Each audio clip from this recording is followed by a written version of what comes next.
उपकार विसरणाऱ्यांचे भविष्य काय? स्वामी समर्थ सांगतात खरी गोष्ट. एका संकटात सापडलेल्या भक्ताने स्वामी समर्थांची प्रार्थना केली. स्वामी, मी सर्वांची मदत करतो, चांगले कर्म करतो, पण काही लोक उपकार विसरतात आणि मलाच त्रास देतात. हे का होते स्वामी? स्वामी हसले आणि त्यांनी भक्ताला एक कथा सांगितली. एकदा एक वाघ आणि वाघीण आपल्या पिलांना गुहेत सोडून शिकारीसाठी दूर जंगलात जातात. 2 दिवस झाले तरी ते परत आले नाहीत. इकडे पिलांना खूप भूक लागली. त्यांच्या कलकलाटाने एक बकरीला दया आली. तिने वाघिणीच्या पिलांना आपले दूध पाजले. पिलांच्या जीवात जीवाला आता बकरी रोज येऊन त्यांना दूध पाजू लागली. काही दिवसांनी वाघ आणि वाघीण परत आले. बकरीला पाहून वाघ झडप घालणार इतक्यात पिलांनी ओरडून सांगितले, आई बाबा, हिच्यामुळे आम्ही जिवंत आहोत. हिने आम्हाला दूध पाजून मोठे केले. वाघ स्तब्ध झाला. त्याने बकरीला कृतज्ञतेने म्हटले, आम्ही तुझे उपकार विसरणार नाही. आता तू जंगलात कुठेही निर्भयपणे फिरू शकतेस. कोणताही प्राणी तुला त्रास देणार नाही. तेव्हापासून ती बकरी मोठ्या धाडसाने जंगलात मुक्तपणे फिरू लागली. स्वामी समर्थ म्हणाले, बालकांनो, ही कथा इथे संपत नाही. एके दिवशी बकरीला वाघाच्या पाठीवर बसून झाडांची पाने खात असताना एका कबुतराने पाहिले. त्याला आश्चर्य वाटले आणि त्याने बकरीला विचारले, हे कसे शक्य आहे? बकरीने सर्व हकीकत सांगितली. उपकाराचे महत्त्व कबुतराच्या लक्षात आले आणि त्यानेही असेच महान कार्य करण्याचे ठरवले. एक दिवस कबूतर उडत असताना त्याला काही उंदराची पिले दलदलीत फसलेली दिसली. ती अधिकच खोल जात होती. शेवटी कबुतराने त्याला अलगद बाहेर काढले. उंदरांची पिले थंडीत कुडकुडत होती. कबुतराने त्यांनी आपल्या पंखाखाली ऊब दिली. काही वेळाने उंदराची पिले आनंदाने पळून गेली. कबुतराने भरारी घेण्यासाठी पंख फडफडले, पण त्याला उडता येईना, कारण उंदराच्या पिलांनी ऊब घेताना त्यांचे पंख कुरतडले होते.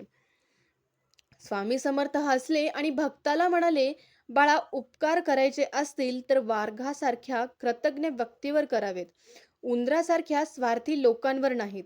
कारण स्वार्थी लोक आपल्या उपयोगासाठी दुसऱ्यांचा वापर करतात आणि नंतर त्याला विसरून जातात. आणि निस्वार्थ आणि वीर पुरुष आयुष्यभर उपकार लक्षात ठेवतात. कबुतराला आता सत्य कळले होते. त्याने स्वतःशी ठरवले की मी नक्कीच मदत करीन, पण ती योग्य व्यक्तीला, जे कृतज्ञ असतील, जे चांगुलपणाची किंमत ठेवतील. ही कथा आपल्याला काहीतरी शिकवून गेली ना? आपणही आपल्या जीवनात उपकार करताना योग्य लोकांची निवड केली पाहिजे. जर तुम्हाला अशा प्रेरणादायी कथा ऐकायला आवडत असतील तर साधना स्वामी गुरुमाऊली चॅनलला सबस्क्राईब करा आणि बेल आयकॉन दाबा, म्हणजे पुढील सुंदर कथा तुमच्यापर्यंत नक्की पोहोचेल. आणि हा व्हिडिओ कमीत कमी 5 लोकांपर्यंत पोहोचवा. स्वामींच्या भक्तीचे भाग बना. भक्ती हे केवळ नामस्मरणाने, पारायणाने होत नाही, तर ती स्वामीच्या प्रचार प्रसार केल्याने देखील होते. ही कथा 5 लोकांपर्यंत नक्की पोहोचवा. तुमच्या आयुष्यात सुख, शांती, समाधान आल्याशिवाय राहणार नाही. आणि तुमचा आलेला अनुभव हा कमेंटमध्ये नक्कीच कळवा. श्री स्वामी समर्थ. जय जय स्वामी समर्थ.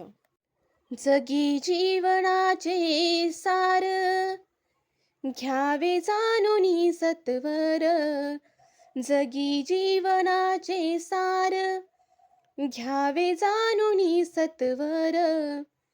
जैसे ज्याचे कर्म तैसे फळ देतो रे ईश्वर. जैसे ज्याचे कर्म तैसे फळ देतो रे ईश्वर. क्षणिक सुखासाठी आपुल्या कुणी होतो नीती भ्रष्ट. कुणी त्यागी जीवन आपुले दुःख जगी करण्या नष्ट. देह करी जे जे काही, देह करी जे जे काही, आत्मा भोगितो नंतर. जैसे ज्याचे कर्म तैसे फळ देते रे ईश्वर. ज्ञानी असो की अज्ञानी, गती आहे एक जाण. मृत्यूला न चुकवी कोणी, थोर असो अथवा सान. सोड सोड माया सारी, सोड माया सारी, आहे जग हे नश्वर. जैसे ज्याचे कर्म तैसे, फळ देते रे ईश्वर. मनाखंत वाटून ज्याचे, शुद्ध होई अंतःकरण. क्षमा करी परमेश्वर हा, जातो तयाला जो शरण. अंत पृथ्वीचा मग आला,